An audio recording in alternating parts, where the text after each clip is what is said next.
towards a theory of beauty in Advaita Vedanta. I would like to offer my remarks which might lead us towards a theory of beauty in Advaita Vedanta in the form of 5 points. The first point to note is that, on the face of it, the doctrines of Advaita Vedanta do not seem hospitable for developing a theory of beauty. This is so because Advaita Vedanta is concerned with guiding us out of the world of samsara, or our involvement in this world. It is concerned with guiding us out of this world towards moksha, or liberation from it. Its favorite trope of the rope and the snake is also not of much help here. In this trope, the world is compared to a snake with all its negative associations of fright and death, and the ultimate reality is perceived as the rope underlying the illusion of the snake. The rope as an object is also not a particularly appealing one. The way the concept of Maya, which is supposed to offer an explanation as to how the rope comes to appear as a snake, is also not very helpful here, because its two features are avarana and vikshep, or suppression and projection. The point is that Maya operates in a twofold manner. It suppresses the nature of the object. That is to say, in this case, it prevents the rope from appearing as the rope. But it does not stop here. It not only does not allow the object to appear as it is, but it also makes it appear as something other than what it is. In this case, a snake. I think you will agree that this kind of discourse doesn't, at least at first glance, provide a very promising basis for a theory of beauty. This brings me to the second point. If we, however, approach the issue from a slightly different angle, then the situation changes dramatically.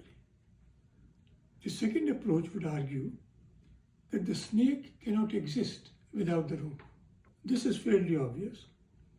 But if we push the point a little further, then we can make the further statement that wherever there is the snake, there must be the rope underlying it. In other words, whenever there is the world, there must be the reality.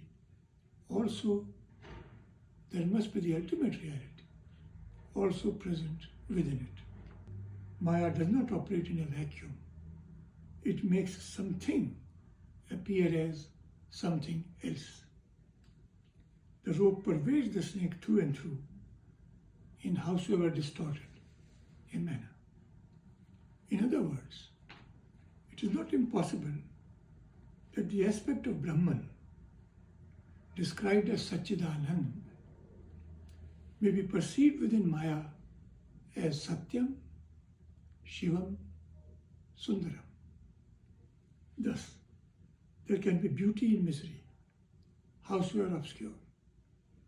One should never forget that, as Shankara puts it, the universe we see involves a coupling of truth and falsehood. Satya nirte mithuni kritya. This brings me to the third point. How are we to detect this beauty in misery? We could do it in 2 stages.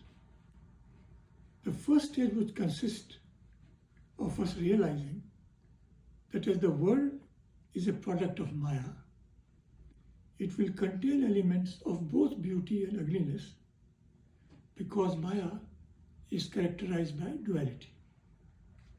Our effort then should be to focus on the beautiful aspects of life. This corresponds to our experience of beauty in normal life. Thus, if we go to a performance of Bharatanatyam, we delight in the beauty of the performance.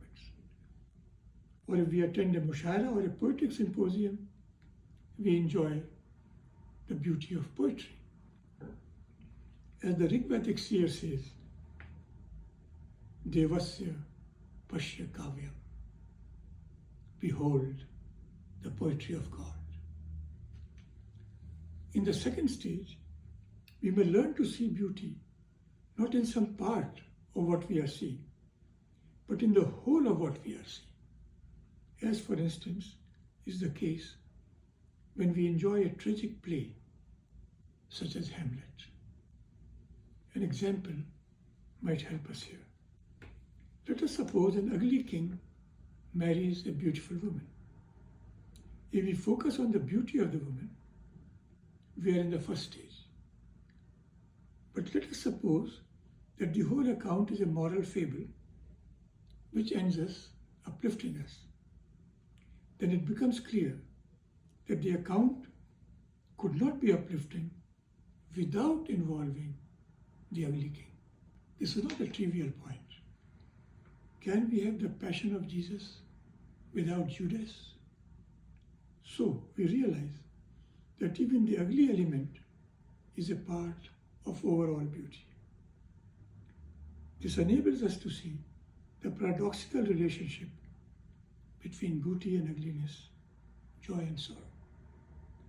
Two lines from the work of the famous poet Kalidas may be of help here. In the Raghuvansha, Kalidas describes a scene in which Ram and Sita are reviewing a picture gallery which contains scenes of the time